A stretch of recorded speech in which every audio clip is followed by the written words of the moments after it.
سامعین محترم، یہ ربیع الاول شریف کا ببرکت باعزت باوقار مہینہ ہے۔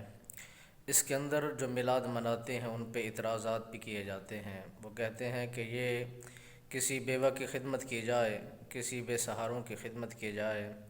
آپ کے علم میں ہونا چاہیے کہ جتنا بھی سیلاب زدگان کے اندر ان عاشقان مصطفیٰ نے جو ان کا سہارا بن کے کھربوں میں خدمات سر انجام دی ہے، جب بھی ضرورت محسوس کرتے ہیں، صرف میلاد منانے تک محدود نہیں ہے۔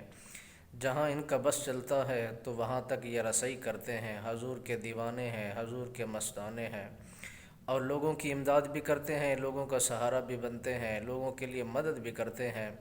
جب ان کے نبی آخر الزماں صلی اللہ علیہ وسلم سرکار کی باری آتی ہے تو بڑھ چڑھ کر اپنا کردار ادا کرتے ہیں، عاشقان مصطفیٰ کو درود و سلام کے گجرے پیش کرنے کے لیے مواقع مہیا کرتے ہیں، محافل و مجالس سجاتے ہیں، تاکہ یہ رسول اللہ صلی اللہ علیہ وسلم سرکار کے دیوانے مستانے اپنے نبی پر محبت کا اظہار کر سکیں، کیونکہ انہی کے صدقے سے کائنات بنی ہے، انہی کے واسطے سے یہ جہان ملا ہے، انہی کے صدقے سے یہ روپ اور رنگ ملا ہے۔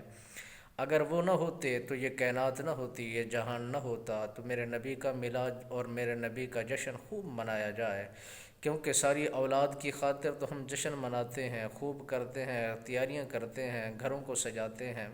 دیوانوں مستانوں اپنے نبی کے لیے سب کچھ چھوڑ کے نبی کے میلاد کے لیے سب خوشیاں منائی جائیں۔ جو کہتے ہیں کہ نبی کا 12 ربیع الاول کا وصال ہے، ہم تو میلاد مناتے ہیں، وہ کم از کم وہ وصال کا کردار تو ادا کریں، محافل سجائیں، محفل بنائیں اور نبی پر درود و سلام کے گجرے پیش کریں، تاکہ اپنی محبت کا اظہار کریں۔